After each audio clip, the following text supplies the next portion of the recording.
Ok. Bom dia a todos, bom dia a todas. Estamos aqui para um Cine Pagu especialíssimo e que começou a ser composto a partir de questões muito próximas ao que nós vivenciamos aqui na universidade. Depois nós vamos falar um pouquinho sobre isso, um GT que foi uma das motivações desse Cine Pagu, e que tem esse nome que já nos mobiliza de início, desafios. Todo lugar onde a gente encontra essa palavra, ela nos convoca, né? Desafios éticos contemporâneos entre desejos, afetos e assédios. Eu sou Josiane Serrazoli, do Departamento de História. Creio que esteja nessa mesa como coordenadora em função da minha participação no GT, e algumas outras cumplicidades com o Pagu. E isso muito, assim, é um tema que tem me mobilizado muito, não em termos teóricos, como as colegas que vão falar aqui, que eu já apresento, mas tem me mobilizado aqui no convívio da universidade, bastante em função do GT e de situações que têm ocorrido no nosso cotidiano. Então, eu venho com muita alegria por poder aceitar o desafio e provocada por ele para esse Cine Pagu especial. Nós pensamos a organização dessa mesa da manhã da seguinte maneira: são as três falas. Nós faremos primeiro as duas falas iniciais, a fala da Rafaela e da Mônica, já apresento as duas. Faremos um pequeno intervalo para reabastecer as forças, um coffee break, para a gente se mobilizar para a fala da Carla, e depois um debate.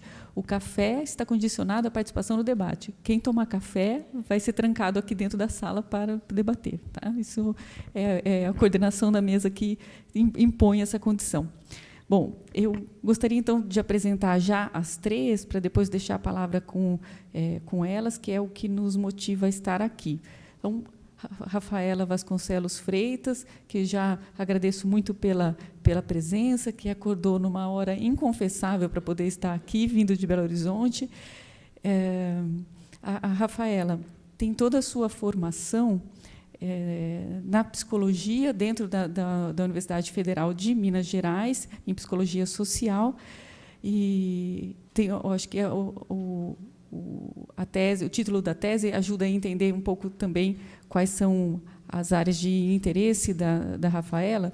Nunca fui FEM, FEM, né, intersecções entre normas de gênero e militarismo, que foi defendida este ano. Certo? Então, parabéns pela defesa recente também. Você está ainda de ressaca da defesa. Isso passa. E ela é pesquisadora do Núcleo de Direitos Humanos e Cidadania LGBT da UFMG desde 2009. Integra a equipe de coordenação a partir de 2011. Então, tem esses dados eu estou lá coletando no Lattes da Rafaela, então todo mundo pode fazer isso e buscar as informações também que tenham mais interesse com os trabalhos e as questões de vocês. Mas eu queria destacar, acho que dois temas nos trabalhos da Rafaela que, de algum modo, a ligam a discussão dessa mesa. Projetos sobre segurança pública e população LGBT, transexualidades, travestilidades no discurso da justiça brasileira, que é um projeto de pesquisa, e um artigo que eu também achei muito interessante, entre outras produções da Rafaela, Construção Institucional do Gênero Criminoso, Travestis, Transsexuais, no Sistema da Justiça, na Revista Brasileira de Ciências Criminais. Né? Então, com isso, situo um pouco a fala da Rafaela e dou as boas-vindas para ela.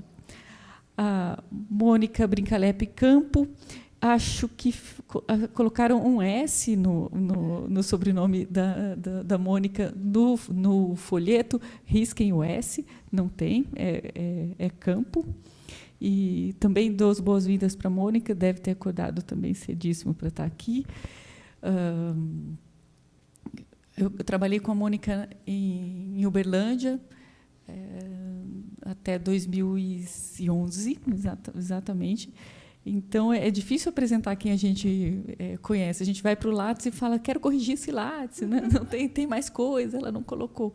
Mas a Mônica é da área de História, toda a sua formação na área de História, fez o seu doutorado aqui, na Unicamp, e trabalha com História e Cinema. Isso é uma constante na produção, nas reflexões, nos projetos da Mônica. Vocês podem vasculhar o Lattes, vocês vão confirmar o que eu estou dizendo. A tese da Mônica foi sobre a Lucrécia Martel e Beto Brandt, que é História e Cinema, o tempo como representação nesses dois diretores. O mestrado foi feito na USP, o doutorado aqui, isso eu já falei, também o bacharelado, licenciatura na área de História também na USP, né? E a Mônica trabalha na Universidade Federal de Uberlândia, onde tem feito suas pesquisas na área de cinema e História, nessa intersecção. Eu queria destacar ali, entre os projetos que a Mônica tem desenvolvido, um intitulado Narrativas Subjetivas, a Memória, a História e o Discurso em Primeira Pessoa na Produção Cinematográfica. Então, sinta-se em casa, duplamente em casa, porque também estamos aqui com a Carla, que trabalhou conosco em Uberlândia também, né? Então, viemos... É uma mesa mineira. Agora que me toquei disso. Mas, ok, mineiras importadas. Carla Adriana Martins Bessa. Desde 2008, ela trabalha como pesquisadora aqui no PAGU, e logo mais será coordenadora do PAGU? Não é para falar isso. Tá bom. Mas parece que isso já está decidido e não tem como fugir. Acho que, além do trabalho no PAGU, eu conheci a Carla trabalhando na Universidade Federal de Uberlândia, onde já os temas de gênero e questões bastante polêmicas eram levantadas nos projetos e nas atividades propostas com os alunos, inclusive na área de extensão. E a Carla, embora formada em História, sempre teve uma abertura bastante grande para o diálogo com outras áreas, né? Acho que isso também é um ganho para nós da História e também para o PAGU, né? Alguém que tem um trânsito aberto com outras áreas. Tanto que, atualmente, além de atuar no PAGU, a Carla atua no programa de pós-graduação do Multimeios. Não estou enxergando o que eu mesma escrevi, ótimo. E no programa de Ciências Sociais aqui na Unicamp. O projeto CinePagu é coordenado pela Carla desde 2009. Entre as pesquisas que vocês também vão lá encontrar no Lattes da Carla, eu queria destacar Cultura Visual, Gênero e Sexualidade no Contemporâneo, e tem um texto da Carla que está publicado numa coletânea. As coletâneas acabam sendo, às vezes, meio secretas. A gente encontra muito mais os artigos na internet do que as coletâneas. Mas é um texto que eu gosto muito, então eu destaquei esse texto, que está no livro organizado, publicado em 2012, Tramas e Dramas do Político, Linguagem, Formas, Jogos, onde ela discute também cinema e história, das migrações das imagens à narratividade dos universais.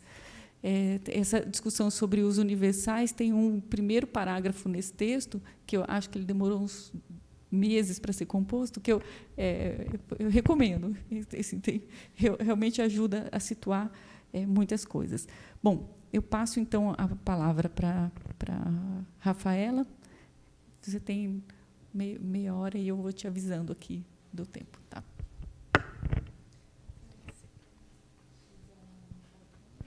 Quero sim.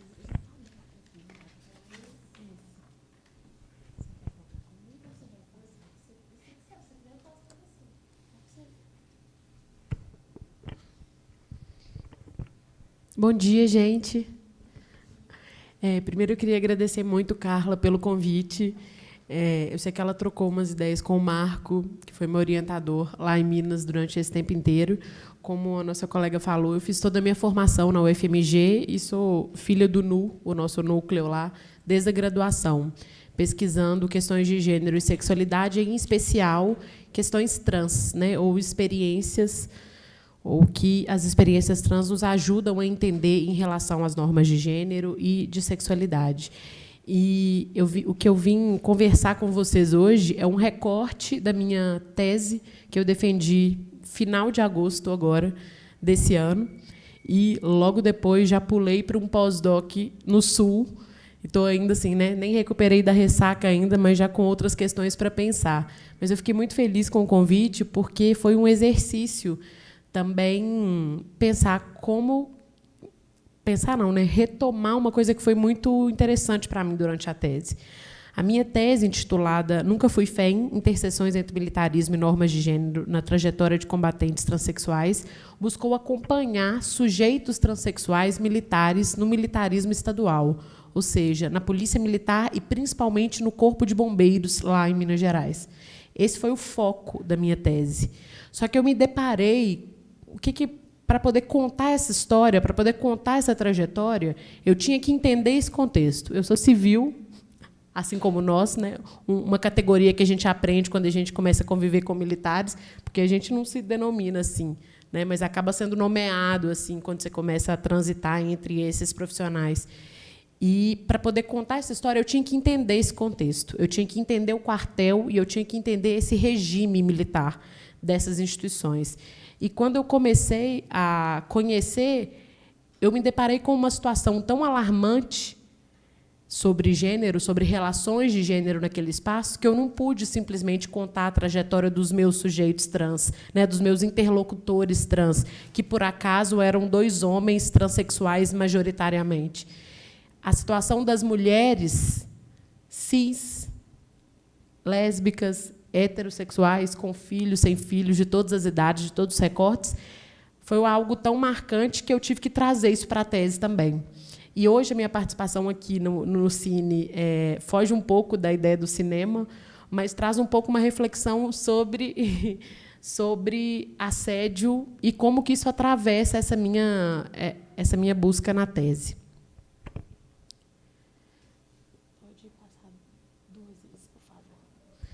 Eu começo a pesquisar as questões militares.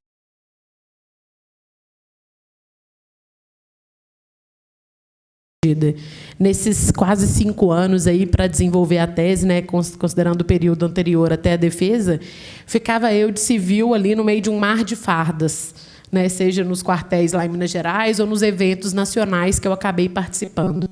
Esse lugar de estrangeira permitia falar e observar coisas que, quando a gente está, né, no cotidiano, quando a gente está dentro da instituição, a gente não observa, mas também localizava a minha fala num outro lugar, localizava a minha trajetória também em distanciamento de muitas daquelas pessoas ali nos contextos militares. Apesar de que, hoje em dia, nas instituições, a gente tem muitos acadêmicos, ser identificado como um acadêmico antes de ser um militar traz, né, um peso para o que você fala, para o que você pontua, para como você transita naquele espaço também. Pode passar.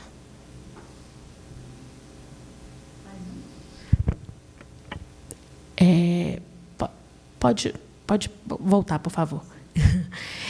Quando eu comecei a entrevistar, eu não entrevistei só sujeitos trans. Para poder trazer essa trajetória, eu conversei com mais de 20 militares das diferentes identidades para poder mapear um pouco esse contexto. E, quando eu ouvia, principalmente as mulheres, falando sobre o cotidiano delas no trabalho, eu ouvia sobre gênero.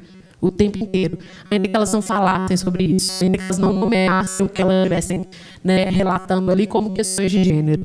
Elas falavam principalmente da inadequação das estruturas físicas até hoje. Elas falavam também da inadequação dos equipamentos e roupas. Elas falavam das atividades a que elas eram designadas naquele contexto, diferenciadas dos muitos homens, né, dessa massa majoritária masculina ali daqueles espaços. E elas falavam sempre de tentar resguardar uma certa vida privada e pessoal de um contexto profissional e de trabalho. Foi a partir daí que eu comecei a pensar que eu tinha que pensar elas também, para poder entender o contexto em que as transexualidades iam surgir. Antes de chegar no assédio, tem uma outra coisa que nos ajuda a entender como que eu cheguei, né, nessa política do assédio, que eu vou falar daqui a pouco. Em vários estados, os corpos de bombeiros pertenciam a polícias militares, inicialmente. Depois, né, ou foram agregados à polícia em algum momento. Normalmente, as mulheres entraram primeiro nas corporações policiais para depois chegarem nas corporações de bombeiros. As polícias, em especial, elas começam a chegar no Brasil há mais ou menos uns 30 anos atrás, com uma ideia de humanização das instituições. Logo depois do nosso período, até agora nomeado ditatorial, com uma ideia de fazer com que essas instituições tivessem um caráter, né, aos olhos da população um pouco mais humanizada, a gente traz as mulheres, a gente permite que elas participem dessas corporações. E, quando elas chegam, o que a maioria das instituições policiais fez? Ela trouxe todo um regulamento adicional àquele que já existia para conduzir a participação, a integração dessas mulheres nesse contexto. E não só toda uma legislação específica, mas também determinou lugares específicos onde elas poderiam atuar. Né? Que tipo de ações elas teriam, o que elas fariam, muito no serviço administrativo, o que liberaria, né, grande parte do contingente masculino para as atividades mais valorizadas, que são aquelas operacionais, em alguma medida. E, por exemplo, na Polícia Militar de Minas Gerais, onde as primeiras mulheres atuavam no batalhão específico feminino e também nas praças, com idosos, crianças, mulheres, já tinham uma ideia, né, de que aquelas habilidades ditas femininas e tão naturais eram importantes naquele espaço. Nos corpos de bombeiro, em Minas Gerais, especificamente, há 25 anos, quando elas chegam, essa divisão não acontece. Né? Os meus sujeitos eram mais do corpo, pertenciam ao corpo de bombeiro, então eu tinha que pensar, se não tinha essa divisão tão clara entre né, um espaço específico para a mulher e atividades específicas para a mulher, como que essa diferença que as mulheres traziam tanto na sua fala apareciam? O regime militar, ou o regime institucional, teve que arrumar um outro caminho para poder manter, recriar e atualizar essa diferença entre homens e mulheres nas instituições. E, nessa leitura aí bastante binária, biologicista dos corpos, duas coisas ficaram muito evidentes para mim quando eu olhava para aquele contexto. Que o sexo / gênero é traduzido nesse contexto como igual a uma determinada biologia e que isso diz da sua capacidade de trabalho, independente do seu desempenho. Isso já está dado. Segunda coisa, a política sexual daquele espaço, ou aquilo que se refere a essa diferença sexual em alguma medida, é dada pelas masculinidades. Masculinidades que representam esse sujeito padrão militar. Aí. É claro que isso, né, essas duas máximas vão ser conjugadas às outras diferenças que o militarismo traz, como patente, posto, graduação, idade, raça. Mas isso era muito claro, essas duas premissas eram muito claras ao olhar para aquele contexto. Essa é uma brincadeira que as militares faziam que eu achava interessantíssima, só bem básico para vocês entenderem o que é pensar numa mulher militar ainda. Maria carregava uma ferramenta, quando, de repente, ela caiu no chão. Isso aconteceu por quê? Mulheres são mais fracas que homens, ou mulheres não deviam ser bombeiras, ou Maria Muxiba. Muxiba é uma gíria militar para falar que a pessoa é preguiçosa ou ruim de serviço, em alguma medida. Uma outra questão. Paulo, um outro bombeiro, carrega a ferramenta quando, de repente, ela cai no chão. Isso aconteceu por quê? A ferramenta era muito pesada? Paulo tropeçou? A ferramenta não foi bem projetada?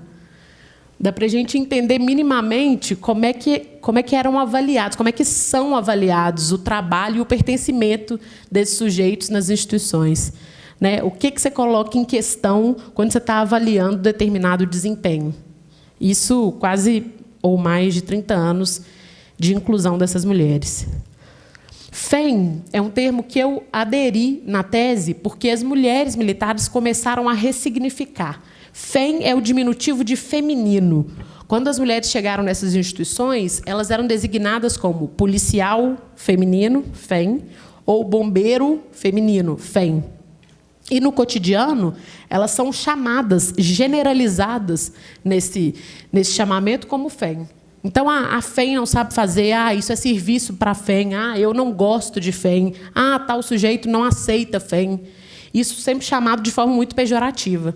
E essas mulheres, há algum tempo, têm começado a ressignificar esse termo, a criar os próprios significados para ele, assim como a gente fez, né, com relação aos termos sobre raça, sobre sexualidade, ao próprio termo queer, né, se a gente pegar como é que ele nomeia, inclusive, nossas teorias hoje em dia, é um processo bem parecido com esse. Para pensar essas FEM de farda, o que eu observei? Que o feminino, até hoje, ele é sempre o estrangeiro.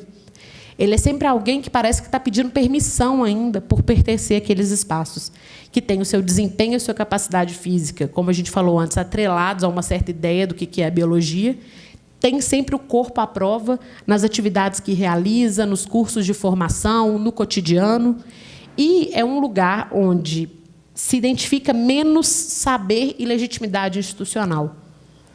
Por quê? Isso tem a ver diretamente com a política do assédio. É como se as mulheres e, além delas, as homossexualidades ali presentes fossem os agregados. Agregados a quem? Aquele sujeito padrão masculino, que é o sujeito militar. Para esses agregados, como que a gente aplica a norma? Fazendo valer aquilo que é prescrito. O militarismo é a máxima da prescrição. O que está escrito é lei e deve ser cumprido daquela medida. Mas, quando a gente está falando do sujeito padrão, a gente vai pensar mais no grupo, no coletivo, e justificativas, a ideia de corporativismo, que a gente conhece, também vão ser acionadas. Para esses sujeitos agregados a essas instituições, a gente coloca norma e punição para lembrar que, afinal, o militar é diferente de todo mundo. Como que a política do assédio aparece para mim, então, nesse contexto, enquanto uma política? Porque participar, se tornar militar, é algo que exige que você saiba que o assédio é uma pressuposição nas relações ali dentro. Todo mundo que quer ser militar, é filha de militar ou é casado com militar, sabe que aquele ambiente é um ambiente violador. E isso acontece desde o momento que você chega no quartel. O que grande parte das mulheres militares que eu entrevistei falavam? As instruções gerais sobre a profissão são dadas nos pátios. E as outras instruções específicas são dadas nos alojamentos para a gente. E elas não são dadas como uma forma de nos empoderar frente àquele contexto, mas como uma forma de orientar que tipo de conduta a gente pode ter ou não pode ter, considerando que o assédio vai ser algo presente, visível na nossa vida. Esses acordos informais do nós, que é assim que eu chamo, né, para fazer parte do nós, você tem que acordar em alguma medida com isso, ele vira uma política institucional quando ele determina, quando ele pré-determina o que você pode fazer naquela instituição, ainda que aquilo não esteja na lei. Ele determina, por exemplo, quais cursos de formação, que é algo muito importante nas profissões militares, né? É como se fossem especializações ao longo da sua carreira, quais você pode, quais você não pode. Por quê? Porque se só tem uma FEM, você não vai fazer, porque é muito perigoso. Se tem pouca FEM, não vai dar, porque como que você vai montar as guarnições? Então, a gente vai excluir aqui da seleção também. Isso reflete também nas possibilidades de trabalho. Você não pode trabalhar nesse posto ou nessa função, porque lá não vai ter ninguém para te acompanhar, lá só tem masculino. Como que você vai? Isso vai determinando. Isso não é só uma questão de onde você vai trabalhar, mas de como você vai ser visto enquanto profissional, que saber institucional você tem, que legitimidade que você tem. Se você não sabe, como é que você participa de outros espaços, como os espaços de formação nas instituições? Como que você vira referência em alguma área, se você não pode se formar, se você não pode trabalhar em diferentes espaços? Outra coisa muito presente na fala dela sobre assédio. Como que o ambiente de um quartel é um ambiente onde a fala sobre a sexualidade, sobre a heterossexualidade, sobre o exercício sexual de homens, é uma constante no cotidiano. São as mulheres que são abordadas nas ruas, dentro das viaturas, são as constantes menções à masturbação, os filmes pornográficos vistos na salinha de porta fechada, são os assédios, as cantadas, as observações, as falas cruéis e sexualizadas de um colega com o outro o tempo inteiro. Isso vai fazendo parte, retomando uma prática antiga dos quartéis militares. Os quartéis, antes da entrada das mulheres, é contado pelos militares mais velhos que eram espaços onde se levavam as prostitutas, se levavam as amantes, onde elas frequentavam aquilo ali, já que era um espaço só deles. Quando as mulheres entram, quando as mulheres passam a pertencer a essas instituições, eles continuam reatualizando esse espaço enquanto um espaço das masculinidades, quando eles trazem isso para o discurso, trazem isso para a interação, para as possibilidades de interação ali dentro. O assédio presente em todas as relações também, ele é um teste entre as promíscuas e as honestas, entre supostamente aquelas que cederiam aos assédios dos colegas ou aquelas que conseguiriam se manter íntegras em toda uma trajetória profissional sem necessariamente se relacionar com nenhum deles. E, como o texto de apresentação do Cine também falava, o assédio não vitima só mulheres. No contexto militar, e não só mulheres cis, heterossexuais, as militares lésbicas e declaradamente lésbicas naquele espaço são frequentemente assediadas, num desrespeito à afirmação do seu desejo como um desejo diferente e também como um marcador do quais tipos de sexualidade são permitidas ali naquele espaço. Quem é que pode pegar a mulher ali dentro ou dizer do seu desejo? É uma forma de silenciar, inclusive, a experiência de militares lésbicas. Mais do que isso, militares homossexuais, homens homossexuais, também são constantemente violados, inclusive como uma ferramenta institucional dos setores de inteligência, como se fosse para provar uma certa não heterossexualidade, abordando como se fosse um teste naqueles espaços. E, se o assédio é uma política institucional, ele traz também 2 outros pontos importantes. Ele é constantemente banalizado. A denúncia do assédio faz com que essa pessoa assediada seja vítima de mais assédio. Porque, à medida que aquilo circula no que os militares chamam de rádio peão, que é esse saber aí do chão de fábrica, que circula aí nos cotidianos de trabalho, essa pessoa vira, olha, mas você foi assediada? Não, mas você deve ter alguma coisa muito boa. Ah, mas o que é? Isso vira motivo para desencadear outros assédios, além daquele que você denunciou. Não há hoje, pode passar, por favor, não há hoje, nas instituições, em Minas Gerais, um caminho específico próprio para a denúncia de assédio. Apesar disso ser de conhecimento de todos os comandos, de todas as gestões ali do militarismo, os caminhos para denunciar são aqueles mesmos que se denuncia outros tipos de violação, que respeitem hierarquia, que respeitem os mesmos procedimentos institucionais, que, inclusive, podem colocar o denunciante e o violador frente a frente para poder questionar alguma coisa. Muitas denúncias acontecem nos consultórios da psicologia, É muito comum que os militares procurem a psicologia nesse contexto.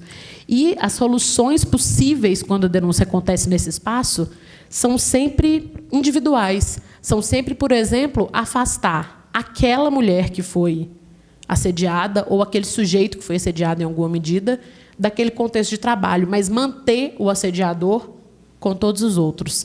É muito comum também, nesses contextos, conviver com chefes e outros militares que têm acusações na justiça comum de pedofilia, de assédio, de violência de gênero, de vários outros crimes em relação à sexualidade, mas que, se não tem punição, continuam ali convivendo como se não houvesse nenhum outro problema.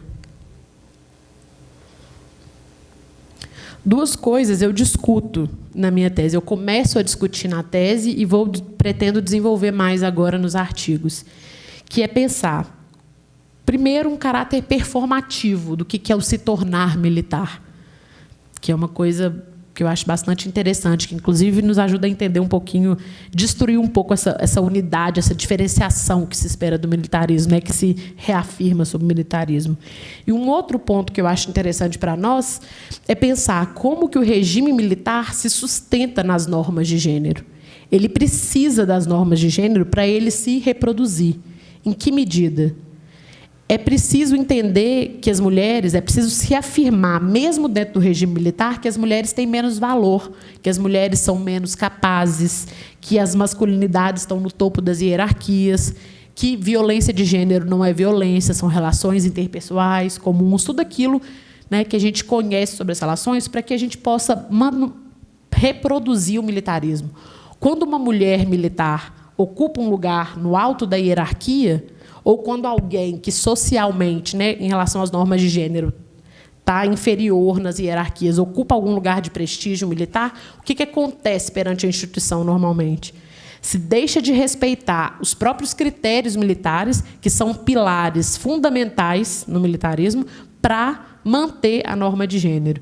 Então, se uma mulher considerada pouco honesta ou promíscua ocupa um lugar de poder, no alto oficialato, por exemplo, eu deslegitimo a patente, mas não a identifico como uma superior, não reconheço a superioridade dela na hierarquia militar, por exemplo. Quando as dissidências sexuais entram no militarismo, a instituição está sempre perante essa decisão entre manter aquilo que é importante, que é pilar do militarismo, que são, né, as próprias divisões hierárquicas deles, ou contradizer aquilo que as normas de gênero nos orientam aí nas nossas formações. O que essa política do assédio traz de forma mais evidente para esse contexto de trabalho? Primeiro, um ambiente adoecedor.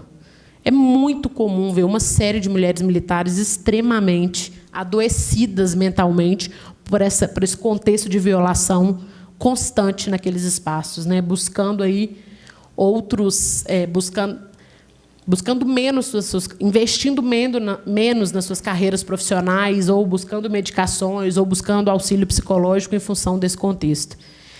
Traz essas impossibilidades informais de acesso a todos os postos e formações de trabalho, né? Ainda que a gente não tenha isso em legislação, mas isso acontece nesse cotidiano, nessa prática de relações cotidianas. Traz uma coisa evidente também quando a gente avalia o trabalho desses profissionais, uma inabilidade desses sujeitos para poder atuar em situações, em ocorrências, como eles chamam, de violência de gênero. Não se reconhece, não se tem cuidado, não se tem orientação para poder atuar de forma responsável quando a ocorrência é fruto ou está relacionada a algum tipo de violência de gênero. E um outro dado alarmante também nesse contexto todo, uma alta frequência de violência de gênero por parte de militares, né? Entre militares e seus familiares, suas esposas. E, se a esposa também for militar, ainda com agravantes, porque existem legislações no Código Militar, né, no direito militar, que faz com que não se aplique, por exemplo, a Lei Maria da Penha necessariamente. Vai depender de uma certa interpretação do juiz, porque um caso de violência entre dois militares pode ser julgado unicamente na justiça militar, sem passar pelas garantias que a gente minimamente conseguiu no mundo civil.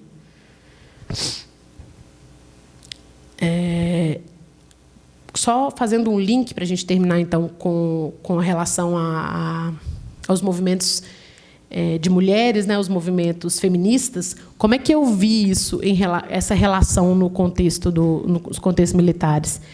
O feminismo, nesses contextos, muitas vezes é um critério de silenciamento. aquela mulher identificada como feminista, marcada como feminista, passa a não ter ainda mais nenhuma voz naquele espaço. O que ela fala vira um ruído constante que é ignorado. Para poder pensar a questão da mulher, muitas vezes essas mulheres têm que se afastar ou têm que contornar todos esses estereótipos ou tudo isso que traz o rótulo de ser uma mulher que está pensando sobre o feminismo ou que coaduna com o feminismo ou que participa do feminismo em alguma medida. Mas o que não quer dizer que elas não estejam fazendo alguma coisa. Elas estão, sim, pensando a sua profissão, elas estão, sim, denunciando tudo isso que está acontecendo, muitas vezes não nomeando nem esse debate como um debate de gênero, mas um debate sobre a mulher. Os eventos que eu participei eram encontros de mulheres, eram homenagem a mulheres, era sempre falando de mulheres ainda, começando a pensar a condição da mulher, mas sem ainda bastante distante de pensar qualquer relações de sexualidade, mas caminhando aí nesse sentido. E só um outro ponto interessante para nós também. Primeiro, que pensar que, quando as mulheres ocupam altos postos de comando, ou de coordenação, ou de direção, que elas podem mudar esse contexto em alguma medida. Esses espaços são espaços altamente regulados também. As mulheres que chegam nesses espaços, muitas vezes, vão ter que reafirmar grande parte de tudo isso que está dado e estabelecido e não vão politizar nem o seu pertencimento àqueles espaços, por exemplo. É uma previsão de melhora ter mulheres em altos postos, não é uma garantia e nem necessariamente um ponto de partida, infelizmente. Os espaços de fala nessas reuniões, nesses pequenos encontros que essas mulheres têm, muitas vezes são espaços que podem ter nomes. Eu lembro que eu vi os nomes das palestras, eu falava, gente, está melhor do que os nossos debates da faculdade. E eu chegava nos eventos e eram palestras completamente formais, sobre legislações, como se nada daquilo tivesse a ver com o contexto que elas vivessem. Muitas vezes, essas palestras eram faíscas, eu falava assim, faísca para aquelas outras militares, muitas vezes em postos muito mais baixos e hierárquicos, pudessem costurar o tema ao problema e, nos poucos espaços de fala, dizer da sua própria condição, enquanto aquelas dos altos postos de comando estavam ali representando só alguma coisa. O militarismo, no Brasil, acho que em todos os lugares, se coloca como muito especial, como muito distanciado das questões civis o tempo inteiro. E, na verdade, essas conquistas nossas, de nós, mulheres, no mundo civil, é que ajudam, em alguma medida, esse tema chegar dentro do quartel. Muitas vezes, não com os mesmos nomes que a gente dá aqui. Mas é um caminho para que essas mulheres possam nomear, pontuar alguma legislação conseguida no mundo civil para poder conseguir debater ou falar minimamente da própria condição no contexto militar. Pode passar. E por que eu acho que fazer esse recorte da tese, de uma coisa tão específica, que é instituições militares, num evento sobre assédio e cinema, é porque qual que é o nosso contexto hoje, gente? A gente está... O militarismo, ou instituições militares, ou saudações militares, ou as patentes, o capitão, o coronel, viraram parte dos nossos jornais, dos nossos diálogos, das nossas políticas. Tem uma romantização perigosíssima acontecendo sobre o militarismo no Brasil, que confunde a ideia de excelência, confunde a ideia de competência, confunde a ideia de organização com uma ideia de militarismo. Militarismo é nós versus eles. É o inimigo contra a gente. Trazer isso para o contexto da nossa política, do nosso governo, das nossas escolas estaduais e municipais. Procurem no Google, tem uma série de escolas do Estado ou do governo sendo militarizadas. É trazer esse regime com essas relações, mais multiplicar isso, além das instituições de segurança, para uma série de instituições civis. Então, conhecer de militarismo hoje, entender minimamente como é que ele funciona, ou quais são os pressupostos daqueles sujeitos que vão estar fardados ali depois, ou que estão batendo palma para quem está, minimamente fazer parte daquilo que está acontecendo com o nosso país hoje e que pode acontecer de forma ainda mais clara daqui para frente. Então, é um pouquinho disso que eu queria compartilhar com vocês. Obrigada.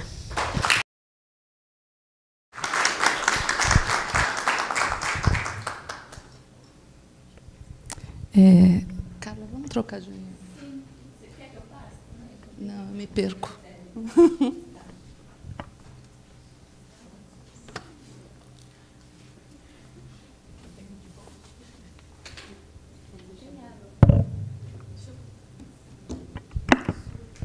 Deixa eu ver se eu acho aqui.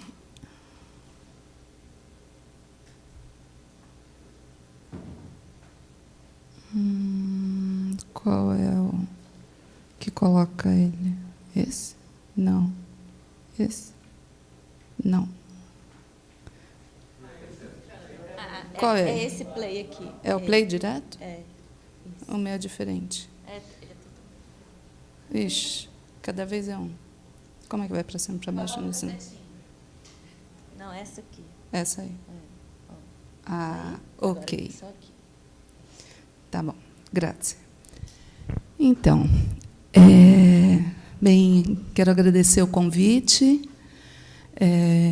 participar aqui do Cine Pagu. A primeira vez que me convidaram a vir ao Cine Pagu foi, acho que em 2010. Eu estava para defender a minha tese de doutorado e queriam que eu viesse discutir o texto da Lucrécia, mas eu estava fechando a tese e acabei deixando e estou vindo agora. Fiz, puxa vida. E no convite que a Carlinha havia feito, ela fez, vem falar no Cine Pagu e tal. Daí ela falou, o tema é assédio. E eu parei, assim, fiz, nossa, eu nunca parei para pensar academicamente sobre isso. Então, diferente da fala dela, que está toda construída na reflexão, a minha, eu estou construindo a reflexão. Então, aqui, o que eu vou apresentar foi uma viagem que eu fiz nesse mês, pensando sobre o tema e deixando fluir, na verdade, porque agora eu estava assistindo e fiz, nossa, Mônica, você podia ter discutido tanta coisa. Albertina Carri, que você está trabalhando tanto com ela, e vai discutir assédio em vários filmes dela, tal. Mas acho que eu gostei mais dessa viagem que eu estou fazendo aqui, porque acho que, nesses tempos que nós estamos passando, para mim, acho que foi mais fluida, e acabei brincando com o tema. Eu estava falando que, quando eu faço PowerPoint, eu faço azul, cheio de ondas, tal, e aí eu vou passar e fica essa coisa. Então, eu trabalho com tecnologia, sempre trabalhei na intersecção entre história e cinema, mas sou uma negação em tecnologia. Então, sempre pego ajuda com os universitários e eles tentam, mas é um fracasso, eu sou péssima aluna. Então, está aqui, assédio. E eu fui pensar, eu deixei fluir o tema, né? E eu fui pensar de onde estava vindo a primeira informação que eu tive. Quando eu conversei com a Carla, eu estava propondo para ela, vamos fazer uma viagem no tempo, no século XX, a partir do cinema, e aos dias de hoje, pensando como tem sido, em diversos filmes, em diversas produções, a relação que se estabelece entre homens e mulheres e como isso pode ser construído. E aí eu pensei nessa cultura de mídia, fama e estrelato. E os lugares que vão ser almejados nas vitrines do mundo no sentido de Hollywood. Eu estou pensando em Hollywood. Por quê? Porque esse ano ocorreu aí a grande manifestação, né, no Globo, depois no Oscar, do Time's Up Now, Time's Up, que fala dessa iniciativa para estimular as práticas de combate, que vão combater, né, que combatem e previnem a violência contra a mulher e a desigualdade de gênero dentro e fora da indústria do cinema. Foi uma grande manifestação, logo no começo do ano, todas de preto, no Globo, com grandes discursos, atrizes, produtoras, atrizes que se tornaram produtoras, grandes nomes falando, e movimentou uma grande manifestação. E teve resposta, né? Enviaram as francesas, escreveram carta. Então, essa imagem do Time's Up Now, Time's Up, onde alguns nomes despontaram, né? A Shonda Rhimes, que é a autora, a produtora lá de várias séries de TV, a Reese Witherspoon, que já ganhou o Oscar, Emma Stone, Natalie Portman, Eva Longoria, e tem várias outras que estão aí envolvidas e tiveram, e aqueles que passam a ser denunciados, né? Kevin Spacey, que cai da série que estava capitaneando, Harvey Weinstein, que é o grande produtor, que é comprovado e acusado, e vem a Gwyneth Paltrow, daí aparece vários outros falanos, James Toback, que é um comediante, né? O Casey Affleck, que também é acusado. Então, tem uma reviravolta. E eu acho interessante pensar assim, a Shonda Rhimes e a Reese Witherspoon, elas são duas proeminentes produtoras hoje em Hollywood, né?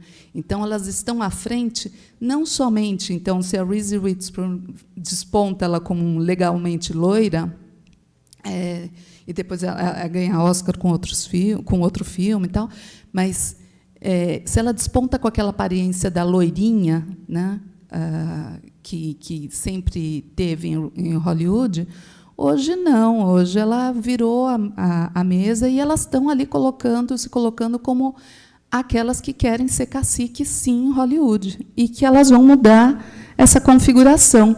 E aí elas propõem o grupo. O que é que propõe esse grupo? As iniciativas do grupo. Entre ações efetivas e propostas por elas estão um fundo federal legal, apoiado por doações que chegam a mais de 13 milhões para ajudar mulheres menos privilegiadas. Então, não é só uma interferência na própria indústria hollywoodiana, porque você também tem todo o caldo da eleição do Trump, das grandes manifestações norte-americanas, das marchas que saem pelos Estados Unidos, né? E aí vai se falar, né, para ajudar mulheres menos privilegiadas, são vigias, enfermeiras, funcionários de restaurante, hotéis, trabalhadoras em geral, né, que vão se proteger, para serem protegidas de assédio sexual e as consequências para denunciá-lo.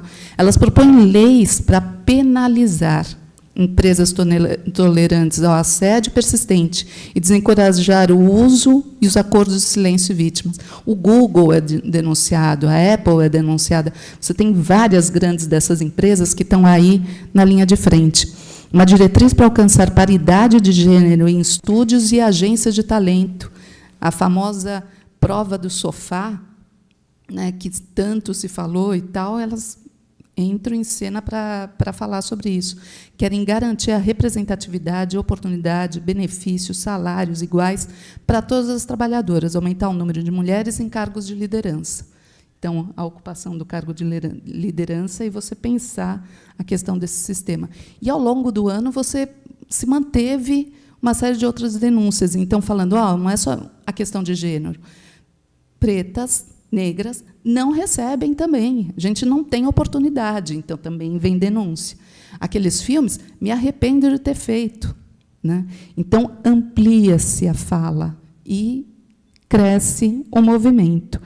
E eu estava pensando sobre o impacto disso nos Estados Unidos, mas onde ele vai afetar. E aí eu lembrei dessa questão aí, a chamada A Maldição do Oscar de Melhor Atriz, né? E a questão das masculinidades frágeis.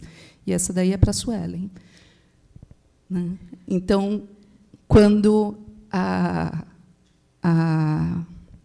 Sandra Bullock recebe o Oscar, na mesma semana a gente fica sabendo que ela separou porque o marido a traiu, né? Então, ela separa dele, ela veio acabado de adotar uma criança. Ela recebe o Oscar de Melhor Atriz e também recebe a Framboesa de Ouro como o pior filme do ano, né? Os dois saem no mesmo ano, e ela vai receber, ela vai ao prêmio, né? Porque ela admite que aquele filme era horrível, e é horrível, né? E aí se fala dessa maldição, né? Então, todas essas atrizes, eu coloquei 3, mas nos últimos 11 anos, todas as atrizes separaram logo em seguida ao prêmio de Oscar.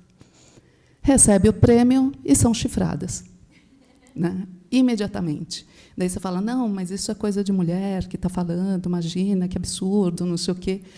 Se você pega nesses 11 anos, o único homem que separou foi o marido da Robin Wright. Agora ex-marido, Champagne, aquele que bateu na Madonna, né?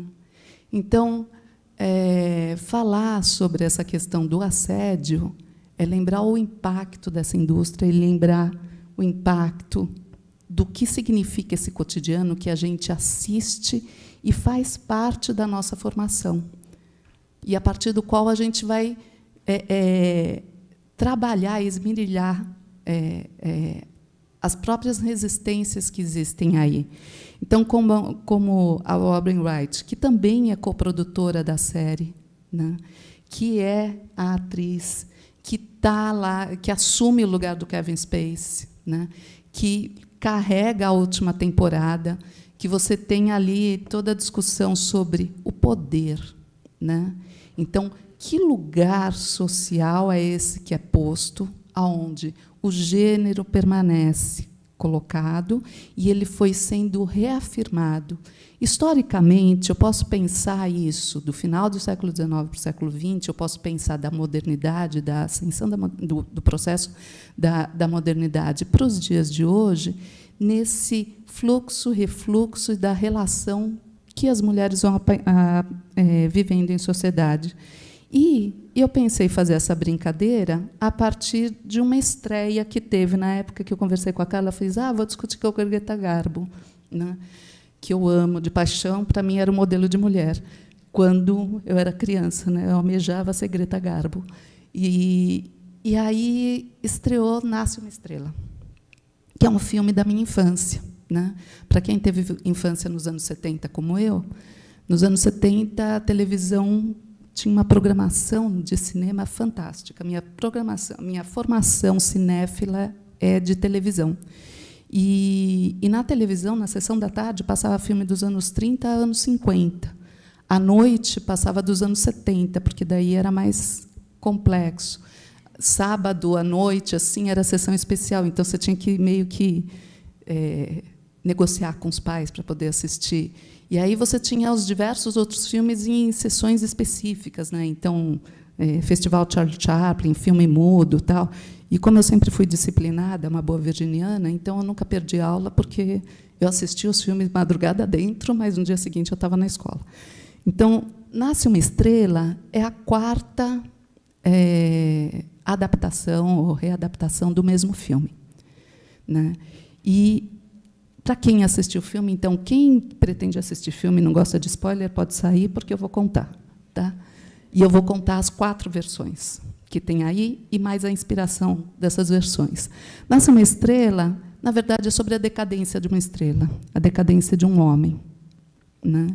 E, na decadência de um homem, a ascensão de uma mulher na carreira profissional e na carreira do estrelato. Primeiro filme no cinema, o segundo filme um musical, o terceiro filme já é na indústria musical e o quarto filme está aí, indústria musical. E aí a máquina de moer carnes, ou seja, é o poder. Então, na relação gênero, a questão do poder está ali colocada, né? Então, essa rivalidade posta vai aparecer em todos esses filmes. O primeiro filme é de 1937, né? É um filme com a Janet Gaynor e Frederick March, Nasce uma Estrela. Eu lembro que, quando eu assistia, que era criança, que passava na sessão da tarde, eu não me conformava, porque eu falava, mas eu já vi esse filme, porque eu já tinha assistido aquele outro, com a Judy Garland. E, quando eu assisti o da Judy Garland, eu falava, mas tem um antigo, e eu não entendia como é que eles ficavam refilmando o mesmo filme de 20 em 20 anos, né? E eles fazem isso. Esse filme de 37, se vocês forem assistir, vocês vão ver que ele tem um diálogo muito forte com um outro filme contemporâneo de 54, que é o Cantando na Chuva. O filme de 37, ele conta a história da ascensão da Janet Gaynor, mas ele também conta a história da decadência do personagem masculino, Frederick March, né? Então, é o mesmo plot que vai aparecer em todos os filmes. E algumas sequências, algumas cenas são idênticas nos 4 filmes, só que os filmes são diferentes. Então, essa diferença eu estou pensando dentro de um processo histórico, em como cada período vai compor a sua narrativa da indústria colocada do entretenimento, então, por isso que eu vou chamar de cultura de mídia, né? Essa indústria do entretenimento e as relações de poder colocadas nesse momento. Então, aqui, de 37, a questão da indústria cinematográfica ela é evidente. E essa questão da indústria cinematográfica, então, as publicações, as revistas, a necessidade do produtor, a maneira como vai se estrear no mercado, o retorno do público, a construção do estrelato, a maneira como as notícias vão ser veiculadas, elas vão permear essa história. Então, a composição da atriz, como ela vai se tornar uma grande atriz, quais são as referências dela, quais são as referências de atriz no momento, como vai ser feita aquele make-up dela, e, ao mesmo tempo, dele, que já foi o grande ator, que já foi o grande personagem, que já foi a grande estrela, e que se torna um alcoólatra, está em decadência, porque não aguenta mais aquela indústria, ele não suporta mais a indústria. E isso fica claro o tempo todo, ele o tempo inteiro discutindo com o RP, com relações públicas da produtora. Em Nasce uma Estrela, com a Judy Garland, você vê que o James Mason, que é um grande ator dos anos 50, nem no cartaz está. Ele não aparece. Esse é um musical. Eu amava quando era criança. Eu lembro que minha mãe dizia, não, Mônica, você é doida, quem é que gosta disso? Só você. Eu fui assistir agora, eu fiz, nossa, será que minha mãe estava certa? Mas foi difícil assistir a Judy Garland de novo. Mas é estranho o filme, porque, apesar dela ser a grande atriz, né, é o foco do filme, a Judy Garland, mais do que o James Mason, mais do que a decadência dele, ela é totalmente submissa a ele ao longo do filme.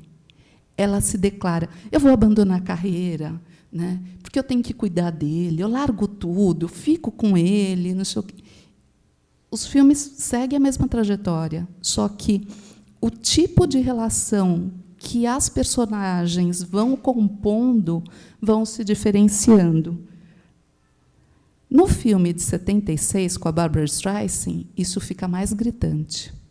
Em 76, a Barbra Streisand é a produtora do filme, e ela já é a grande mulher de Hollywood. Nos protestos desse ano, a Barbra Streisand subiu ao palco para entregar o prêmio, um dos prêmios que teve, eu não lembro qual. E uma das coisas que ela falou, eu não lembro se foi no Oscar ou no Globo, e eu não lembro, uma das coisas que ela falou, ela fez, eu ganhei meu Oscar de melhor filme por Yentl, nos anos 80. Desde então, nenhuma mulher ganhou. Eu ganhei, nenhuma outra mulher ganhou. Como nenhuma outra mulher pôde ganhar? Como não teve espaço? Como só eu ganhei? Só eu? E ela desce a lenha. A Barbra Streisand é a produtora do filme. Barbra Streisand é o grande nome do filme. E a Barbra Streisand lava a alma, que é o filme que eu vou passar para vocês. Ela dá um esporro, ela passa, só falta passar com o carro em cima dele. Ele se joga do carro, né? Mas a Barbra Streisand, ela faz tudo o que as outras não fazem. Ela briga com ele. E ela rompe. Ela fala, você vai para o buraco, você vai sozinho, porque eu não vou com você. E é a única que faz isso. Porque em Nasce uma Estrela, o filme atual é do Bradley Cooper. A Lady Gaga está ali como escada. Ela desaparece. Ou ele aparece porque ela está. Então, há uma inversão. Daí você fala, como assim? O de 37 é uma discussão sobre a indústria, né? O de 54 é a decadência da indústria. O de 76 são os jovens produtores quando a indústria não manda. Em 18, são os grandes produtores. e os produtores de Nova York, os donos de Manhattan, aqueles que estão na bolsa, são os homens. O roteiro de 37 ele foi proposto pelo produtor David Selznick, e ele queria fazer a grande discussão da indústria. Os anos 30, você tem uma revisão hollywoodiana sobre a relação de Hollywood com a sociedade. Tem toda uma discussão sobre o processo da instalação da indústria cinematográfica nos Estados Unidos nos primeiros 30 anos. Desde que a indústria cinematográfica ela começa a se tornar hegemônica no entretenimento nos anos 10, em Hollywood, uma série de produções passam a ser realizadas por mulheres. São mulheres independentes, mulheres que foram para o Oeste, mulheres que vão para a produção e que buscam alternativas. E elas vão chegar a essa indústria hollywoodiana. Então, você tem um grupo muito forte de mulheres que são roteiristas, diretoras, atrizes, e isso tem sido resgatado nos últimos anos. Tem vários links, tem grupos de estudo na UCLA, tem vários grupos que estão trabalhando com esse tipo de coisa. E, nesse processo, a gente tem que pensar a relação do que significava essa indústria hollywoodiana ali no início do século XX e a relação com a sociedade. Porque, simultaneamente... Ai, meu Deus, só isso? Tem tanta coisa para falar.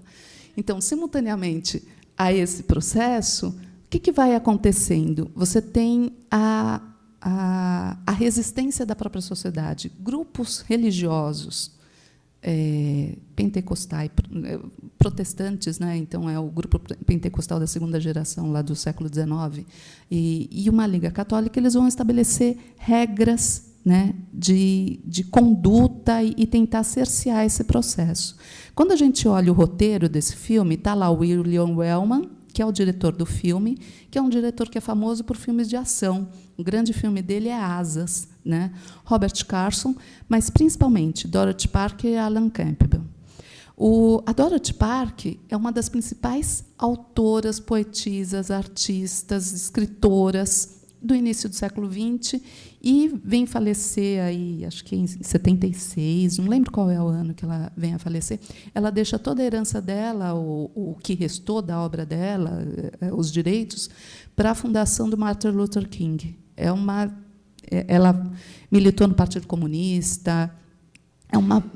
Busca frases da Dorothy Parker é divertidíssima, porque a mulher tinha a língua afiadíssima. A inspiração do filme é um outro filme, é um filme de 32, What Price of Hollywood, que é do início dos anos 30, que foi dirigido pelo George Cukor, que é conhecido como o grande diretor das mulheres. Foi ele que lançou Katharine Hepburn, como é que chama? Bette Davis. E ele vai acompanhar, ele que faz o filme, dirige o da Judy Garland, Nasce uma Estrela com a Judy Garland, e ele dirige Barbra Streisand em Funny Girl, em 1968, de quem a Barbra Streisand vai construir lá o Nasce uma Estrela. O George Cukor é esse grande personagem. E ele recusa fazer aquele filme de 37, porque fala, não, já fiz, não quero. Mas percebe a sinopse. Garçonete Mary Evans chega ao estrelato em Hollywood graças à ajuda do diretor Max Carey. Max é alcoólatra e procura manter-se à distância para não atrapalhar a carreira da moça. Então, ela se casa com um rico playboy. Esse playboy tem ciúmes da fama da esposa. O que ela faz? Divorcia. Em 32 é possível, em 37 não é. Em 37 você casa por amor, mesmo que seja alcoólatra. Então, tem mudanças no roteiro, de 32 para 37. O casal se divorcia. O Max, que é o alcoólatra, se suicida. Todos os filmes, o ator principal se suicida, o personagem principal se suicida. E ela vai ser atacada, mas ela vai refazer a vida. 32 se refaz a vida. A Della Rogers é uma dessas grandes autoras de revistas que eram produzidas nos anos 20, entrevista muitos atores e tal. Nos anos 30, ela migra para Washington e vai trabalhar na Casa Branca com um jornalismo de informação na política, ou seja, continua com a novela, né?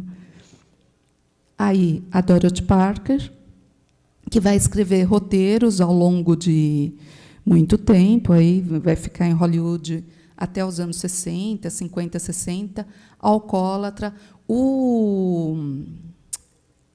Aqui, Alan Campbell, é o marido dela, ela estava com mais de 40 anos, ele é o segundo marido dela, tinha 20 e poucos anos.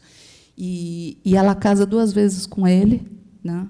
Eles separam durante uma época, depois eles voltam, ele é bissexual e ele acaba morrendo nos anos 60 por overdose.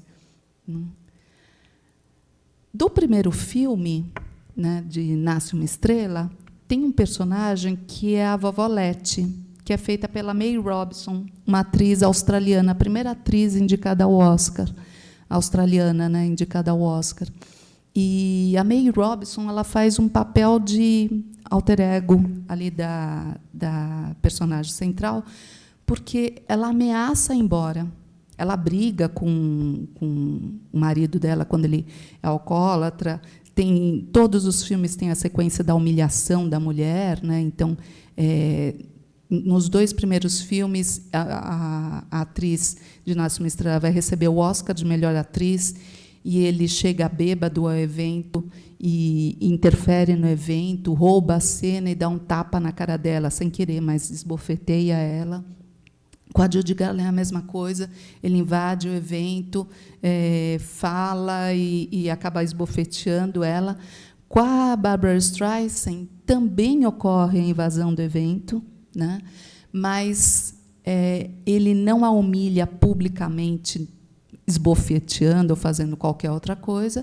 E com Bradley Cooper, agora, ele mija no palco, ele não a esbofeteia, porque não, eu acho que hoje esbofetear ia ser pior. Ele se auto-humilha mijando no palco e ela tenta, a Lady Gaga levanta a saia, assim, tenta proteger. E, depois desse evento catártico, os três vão ser internados. O da Barbra Streisand, um personagem, Chris Christopherson, ele sai de cena, ele fica recluso, ele tenta se tratar, mas depois ele retorna. E logo em seguida ele vê que está atrapalhando a carreira dela e ele se suicida. Então, todos eles, os personagens, se suicidam. E no primeiro filme, de 37, a personagem vai embora. Ela fala, não, vou embora, chega, não vai dar certo, vou desistir de ser atriz. E aí aparece essa vovó Letty. E a vovó, ela volta e fala para ela, não, eu financei que você viesse para cá. Quem você pensa que você é? Eu migrei para o Oeste, eu meti a cara, meu marido morreu, eu tinha filho pequeno, eu mantive o rancho, eu construí a vida e tal, e você veio para cá, se torna uma grande atriz, agora você larga tudo por causa de um homem? Não vai embora coisa nenhuma, você fica aí e vai ser atriz e pode voltar com todas as... Manda trazer toda a mobília, fica em casa e vai levar adiante. Então, tem a personagem forte. No filme da Judy Garland, no final, o produtor fala com ela, convence, ela faz uma grande homenagem ao marido. Todas elas fazem uma grande homenagem ao ex-marido. Agora, a Barbra Streisand é a única que, como personagem, ela se expressa, ela fala, eu odeio você. Por que você está fazendo isso? Por que está destruindo? Por que não está aguentando ficar nessa relação? O que está levando a isso? Né? Então, daí eu fui pensar, agora fechando, né? Depois, se der tempo, eu passo o filme para vocês. A questão do assédio. Eu estava lendo a Geneviève Cuby, e ela está dizendo os diversos tipos de assédio, pessoal, moral, psicológico, racial, gênero, judiciário, que a gente está assistindo aí com toda força. Então, ele fala, deve-se buscar as condições de assediados e assediadores, o poder de prejudicar. Esse poder de prejudicar destrói o laço social e é promotor da solidariedade civil, porque, ao mesmo tempo que você sofre o assédio, ninguém solta a mão de ninguém. Então, você tem aí um movimento de resistência que vem com esse processo. Então, o que está acontecendo a partir do momento que leva à frente a ideia e o debate sobre a questão do assédio? Ele provoca um deslocamento do laço social, a desagregação, a desintegração futura de fenômenos da própria instituição da sociedade. Então, esse movimento que hoje surge, declaratório, falando sobre assédio, ele busca mudar essa questão da sociedade, as relações que estão aí instituídas, né? Se vai ou não, a gente não sabe quais são os projetos, aí é coisa de filósofo, né? Não é de historiador. O historiador traça aí o que foi feito. O que se enuncia hoje, e aí é o Joel Birman que vai discutir, como fundamental a existência do assédio moral, no qual alguém é solapado na sua segurança identitária. Então, daí a crise das masculinidades, que eles chamam, né? E esvaziado nas suas potencialidades sociais e psíquicas de ser. Tudo isso acontece em diversos contextos sociais, dentre os quais se destaca largamente o espaço social do trabalho. O assédio sexual seria, enfim, um caso particular de assédio moral. As condições dos anos 60 e os movimentos feministas, e aí eu colocar lá do início do século XX, o grande movimento feminista, a maneira como as mulheres estavam ocuparam ali Hollywood, participaram ativamente, a ponto de, nos anos 20, você ter os filmes dos anos 20, parte dos anos 30, do início dos anos 30 até 34, você encontra mulheres em cargos de poder sem se questionar, é uma mulher. Não, ela está ali, né? E dos anos 30 aos anos 60, você tem um refluxo desse lugar. A ideia dessa apresentação surge a partir de um documentário que assisti uma vez, que vai falando como filme dos anos 20 e 30 eles foram sendo refilmados, e os personagens que eram feitos por mulheres eles foram desaparecendo nesses filmes e substituídos por homens. Então, vários filmes, Primeira Página, vários filmes que até então eram feitos por mulheres, eles vão desaparecendo. O que eu não consigo ainda compreender é, nesse refluxo, o papel de uma produção que, em Nasce uma Estrela, o homem vai ser o titular, né?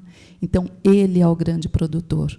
Então, nesse momento, eu fico pensando, esse movimento de Hollywood é um movimento de Hollywood que me lembra muito a campanha que hoje está tendo na GNT, falando como é interessante a manutenção da mulher como equiparidade na questão de gênero. Por quê? Porque nós rendemos muito na sociedade. Nós temos uma iniciativa econômica muito forte, nós somos empreendedoras, nós economicamente movimentamos a sociedade e o capitalismo se fortalece. Então, Hollywood tem que repensar isso. E aí, o tipo de escada que vai sendo feito. Então, eu acho que ainda tem que se pensar muito nesses movimentos, como é que eles estão sendo construídos, quais são as bandeiras que estão sendo postas, e como é que a gente entra nesses jogos de poder, porque aí a gente está falando de jogos de poder.